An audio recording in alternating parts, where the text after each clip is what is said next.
على أشرف الأنبياء والمرسلين نبينا وحبيبنا محمد بن عبد الله وعلى آله وأصحابه ومن والاه وبعد. Allahu Jalla wa Ala falënderojm.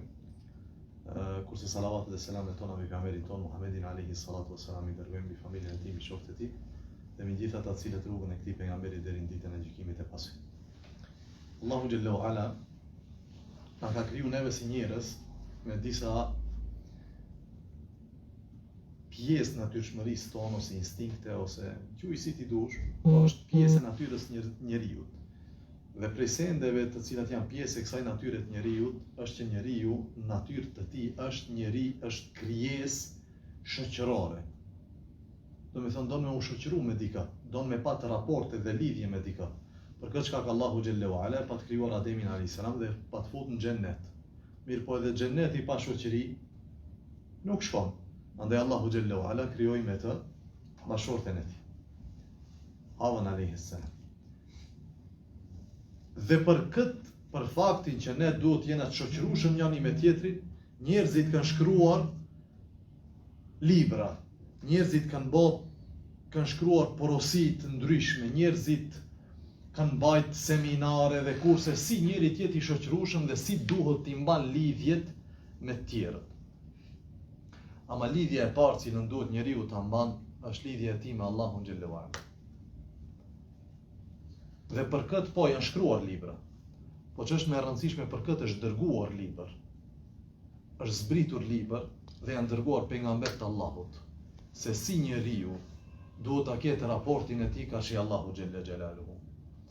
Për shkak se po, ne jemi në këtë dynja dhe jetojmë dhe ham dhe pim dhe në fund vdesim, po ai që na ka krijuar dhe na ka prunë këtë dynja, duhet ta dimë se ne çfarë raporti duhet kena karshi atij. Një ditë për ditëve, Muawija ibn Abi Sufjan i shkru një letër Aishës radiallahu anha. Edhe i thotoj Aishe, më porosit, por në shumë pak fjalë. Ma bon një porosi, po la tukthiri aleje. Jo me shumë fjalë, shkurt. Dhe Aisha radiallahu ta'ala anha i përgjigjet duke i thonë, men iltemese rida Allahi bi sekhati nnas kefahu Allahu me unet e nnas. Ai cili kërkon knatësinë e Allahut duke i dhnu njerëzit. Do me thonë, nëse unë kërkoj knatësinë e Allahut dhe njerëzit i dhnohen, Allahu merr përsipër i dhnimin e njerëzve. Jo unë, nuk e barti unë këtu, është i dhnu filani dhe ai tjetri, për derisa unë veprimin tim këshyri knatësinë e Allahut, Allahu merr përsipër i dhnimin e atij. Jo dikush tjetër. Dhe vazhdon Aisha radhiyallahu ta'ala anha i shkruan dhe i thot: "Wa man iltamasa rida an-nasi bi sakhati Allah", dhe kush kërkon knatësinë e njerëzve, njerëzit me u kënaq me të, duke i dhnu Allahun, Allahu e bën të mbështetet për njerëzit tjerë. Do me thonë, nëse unë kërkoj që njerëzit jenë gjithë kënaqë prej meje, dhe këto veprimet në të cilat unë mundon t'i kënaq njerëzit, e hidhrojnë Allahun, Allahu me çka e lidh zemrën time? Me njerëzit, jo me Allahun. Andaj unë çdo herë gëzohem kur ata gëzohen, dhe çdo herë jam i pikëllum dhe i zym dhe i mërzitet kur ata çfarë? I dhnohen me mua. Pse? Se unë kam gajlen ndjenjat e atyne, nuk kam gajla është Allahu i kënaqur apo i dhruar. Kjo e thënë Aishës radhiyallahu ta'ala anha, e tregon natyrën se si duhet të jetë lidhja e robit me Allahun te barekota. Dhe për këtë Allahu Xhellahu Ala këto njerëz i ka konsideruar si njerëz të veçantë. Dhe njerëzit e veçantë nuk janë të veçantë në mesin ton, janë njerëz të veçantë në mesin ton, janë njerëz të veçantë te banorët e qiellit dhe janë njerëz të veçantë tek Allahu te barekota. Dhe gjithë e keni dëgjuar hadithin e pejgamberit Allahut sallallahu alaihi wasallam. Kur Allahu e don një rob, çfarë ndodh? Çfarë ndodh kur Allahu e don një rob? Ka e thret? Gjibril. E thret Gjibrilin alayhis salam. E thret Gjibrilin alayhis salam dhe i thot: "O Gjibril, Allahu e du filanin dhe kjo e dua filanin është me emër dhe mbi emër dhe kush është ai person, në mënyrë specifike. Unë e dua filanin dhe është obligimi me laqeve të Allahut që kë e do Allahu, te bareke o taala, që ato ta duan. Unë e dua filanin, doje dhe ti. E Gjibrili çfarë bën? S'ka te Gjibrili refuzim të urdhnit të Allahut. E pranon dhe kur e don Gjibrili alayhis salam, Allahu urdhnon që tregoju banorëve të qiellit që Allahu e don filanin, edhe Gjibrili e don, dojeni edhe ju. A mbaron me kaq puna? Jo, nuk mbaron me kaq. Vazhdon kjo dashuria e Allahut mishrohet në tokë. Derisa dëgjon ti për këto njerëz, as nuk e njeh, as ke nejt me atë, as nuk e bën muhabet, as ke pat biznes, vetëm kur përmendet ai e du njerëzit. Po a ka ai mangësi? Ka mangësi, njeri është. A ka gjunahe? Ka gjunahe. Është njeri. Po për shkak se Allahu e do, e sheh se si shumica e njerëzve të mirë çfarë bëjnë? E duan. Jo krejt. S'ka mundësi ne krejt njerëzit na duan. Po neve na intereson të mirët, a na duan apo jo. Dhe kjo është lloj i veçantë i njerëzve.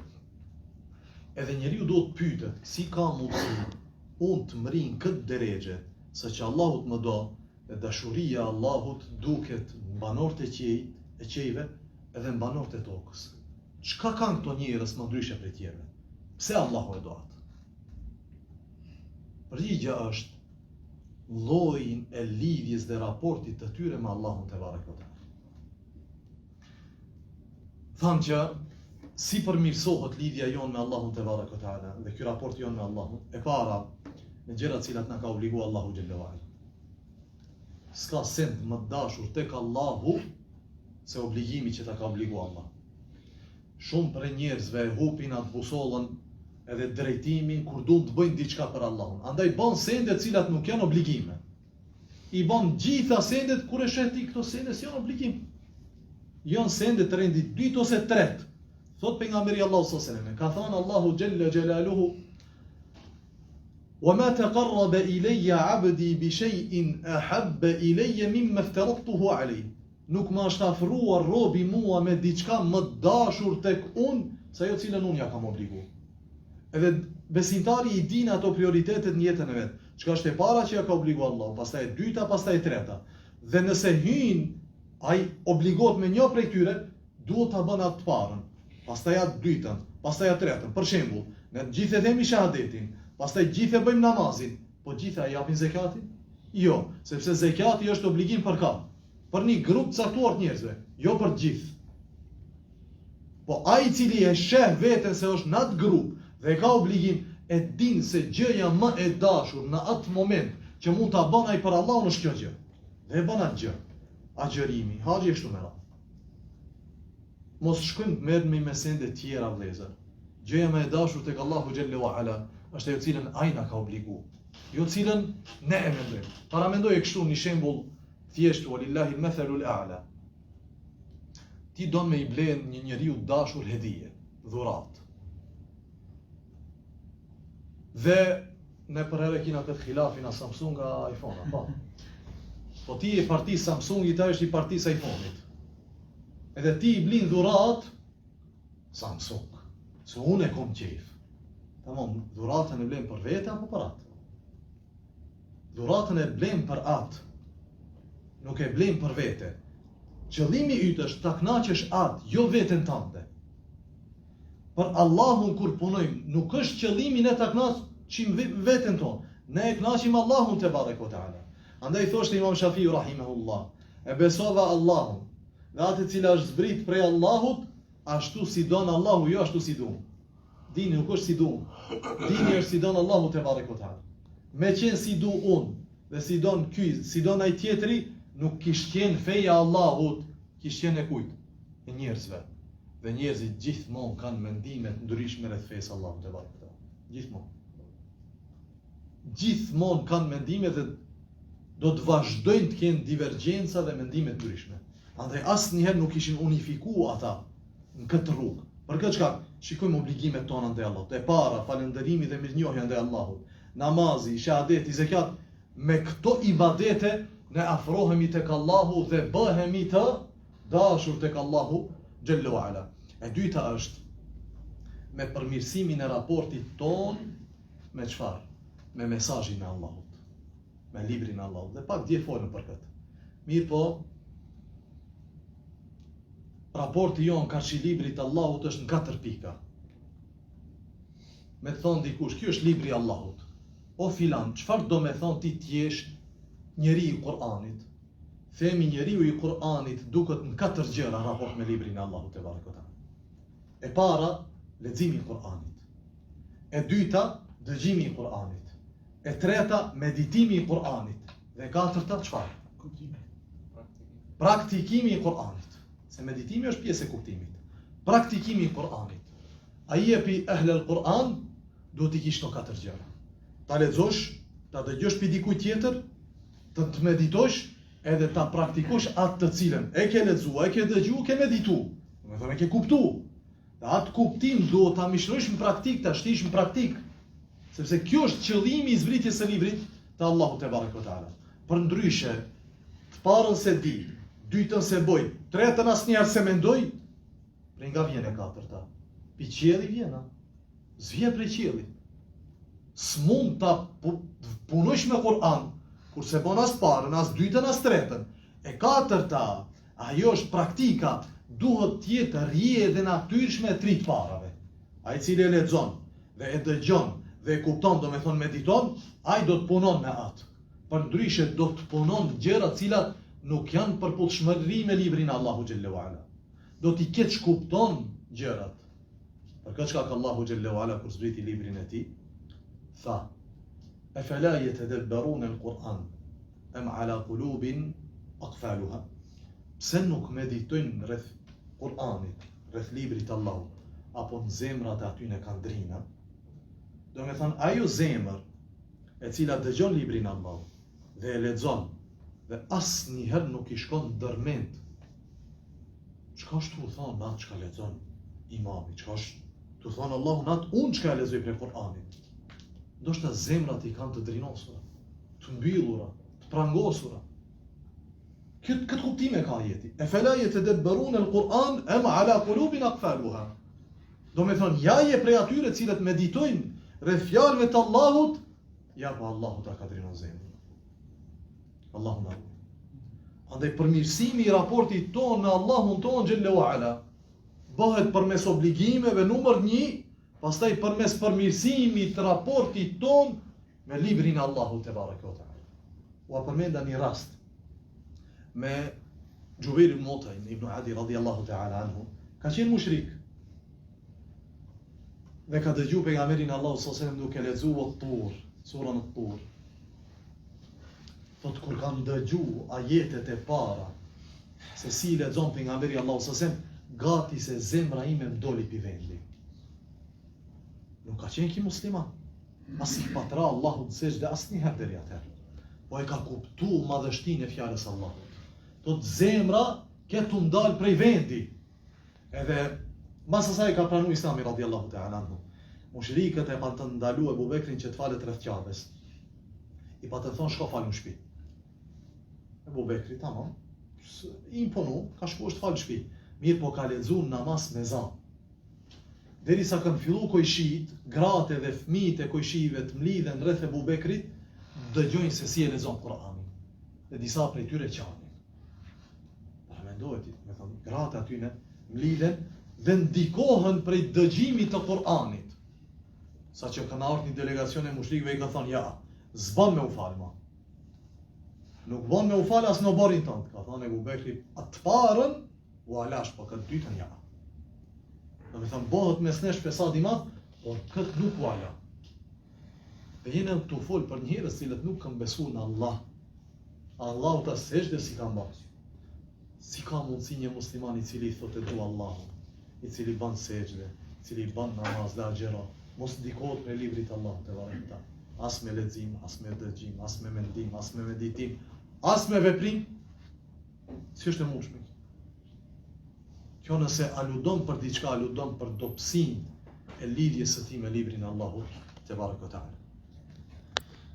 E treta vëllezër, thot pejgamberi Allahu sallallahu alaihi wasallam, ka thonë Allahu, nuk më afrohet Allahu mua me nuk më afrohet robi mua me diçka më dashur tek unë se sa që ja kam bërë obligim atij. Dhe pastaj çfarë? E dyta çfarë është? dhe vazhdon robit më afrohet me nafile. Vazhdon robit më afrohet me nafile derisa ku? Derisa të bëhet i dashur te unë. Derisa unë ta du. Ktu është sekreti. Pse do njerëz thirrën qiell me emër dhe mbi emër? Se ky njeri e ka bëu që Allahu ja ka obliguar dhe nuk i ka kthy këto. Po nuk e kalon me kaq. Jo vetëm farzin. E ka bëu farzin dhe ka vazhdu me nafile. Hatta uhibbe. Ka thonë derisa ta dua, vazhdon dhe i bën këto vepra derisa të jetë i dashur tek unë. Ku është rezultati? Rezultati është në dynja përpara se të jetë në ahiret. Thot Allahu xhelle wa ala. Dhe më pas thot: Kuntu sam'ahu alladhi yasma'u bihi wa basarahu alladhi yubsiru bihi. Bahem dëgjimi i tij me cilin ai dëgjon, dhe bëhem shikimi i tij me cilin ai sheh, dhe bëhem dora e tij me cilën ai kap, dhe këmba e tij me cilën ai ec. Allahu këtë e thot për robin e tij. Çfarë kuptimi ka kjo? Do me thonë, ky rob i Allahut të cilin Allahu e do, nuk sheh, nuk shikon, vetëm se në atë e cila e kënaq Allahun, dhe nuk dëgjon, vetëm se atë gjë e cila e kënaq Allahun, dhe nuk kap, nuk merr, vetëm se atë të cilën e kënaq Allahun, dhe nuk shkon vetëm se në drejtim të asaj e cila e kënaq Allahun te baraka taala. Dhe çfarë? Ki ka edhe dy veçori tjera. Edhe nëse më lyp diçka, Allahu thot ja jap, dhe nëse kërkon mbrojtje nga unë prej diçkaje, edhe këtë ja jap. Këto janë njerëz të veçantë, nuk janë si krejt njerëzit tjerë. Ki as shikon, as dëgjon, as prek, as merr, as nuk ecën, vetëm se në kënaqësi të Allahu xhallahu ala. Andaj kur i thu bën dua për mu, shpresoj se prej këtij njeriu pranon dua. Këto janë lloj i veçantë njerëzve. Andaj emri i këtij përmendet tek Allahu te barekuta. Jo emri i secilit prej njerëzve. Pse? Se ka vazhdu, ka bo nafile pas farzeve sa që është boj dashur tek Allahu xhelle xhelaluhu. E katërta vëllezër. Po njeriu i bën farzet dhe vazhdon me gjërat vullnetare. Ama ka diçka e cila i kundërshton këto dije. Apo? E kundërta e halallit çfarë është? Po, e kundërta e vajxhibit çfarë është? Ha? E kundërta e haramit është halali, mirë po e kundërta e farzit mund të themi prapë është çfarë? Harami apo? Edhe këtu e njëjta është. Nëse ne jemi të obliguar me gjërat e obligueshme dhe me këto gjërat vullnetare, dije se ka diçka e cila është paralele e kundërt e saj, e cila i dëmton këto dy të parat. Andaj ai ruhet prej tyne dhe i vepron këto të parat. Ruhet prej haramit, i cili dëmton lidhshmërinë e tij me Allahun dhe vepron gjëra të cilat e kënaqin Allahun te barekuta. Andaj është njeriu që qëndron më larg gjërave që i hidhrojnë Allahun. Në muhabet, në biznes, raportet e tij me njerëzit, dhënien e hakut, marrjen e hakut, ai është njeriu i cili më shumë t'i kujdeset nga haramet, sepse këto harame kanë ndikim në dynja përpara se të kenë ndikim në ahiret. Thot Imam Shafiu rahimahullah, edhe Imam Shafiu e dini kush ka thënë? Imam Shafiu është një prej gjenive të këtij umeti. Është një prej dietarëve rreth së cilit ka pajtim se është prej imamave i cili pasohet. Dhe ka pat një shejh, e ka pat një hoxhën e tij, e ka pat emrin Waki' ibn al-Jarrah. E thot Imam Shafiu: "Shakawtu ila Waki'i su'u hifdhi, fa arshadani ila tarki al-ma'asi, wa qala inna al-'ilma nurun wa nuru Allah la yu'ta al-'asi." Ka shkuar Imam Shafiu dhe është anku shejhut vet, hoxhës vet. Edhe i ka thonë o hoxh, kam nis të harroj. Po ka qenë djalosh i ri. Waki' ibn al-Jarrah, pa një pa dy, e ka kuptu problemin e Shafiut. Ka thonë lini gjinahet. Jena të folë për periudhë para 1300 vjetëve, parafërsisht. 1250 vjetëve. Çfarë gjinahe ka mund të boje Shafiu në atë kohë? Në rreth i cili ka qenë rreth që është kujdes për nder, në rreth i cili e ka dashur Allahun dhe ka pasu sunetin e pejgamberit tonë. Çfarë ka mund të boje ky njeri? Ka një transmetim se e ka pa zogun e kamës një gruas. Edhe ka fillu të harroje. thot fa arshadani ila tarki al-ma'asi, ta lyni gjinahet. Dhe më tha, innal ilma nur, që dituria është dritë, wa nurullah, dhe drita Allahut nuk jepet gjinaqarit. Drita Allahut nuk jepet mëkatarit. Ai i cili don me pa atë që e kënaqë Allahun, kjo si jepet një njeriu i cili s'mundohet të ruhet prej gjinave. Ja, po e vend të kundërtën, e ve veten pozit ku gjithmonë është afër gjinahit. E ve veten pozit ku gjithmonë është afër vijës kuqe. Po një ditë dashkërish vjen e kuqe. Mos e çon veten deri në atë ekstrem. Se ajo është ekstrem, që ndron atë komfort zonën e hallallit. Mos e çon veten deri atje, sepse e rrezikon veten tënde që të ekspozohesh para haramit. Andaj më thot, lëni gjinahet, sepse dituria është dritë dhe drita, e Allahut nuk jepet gjinaqarit. Dhe fundit vëllezër,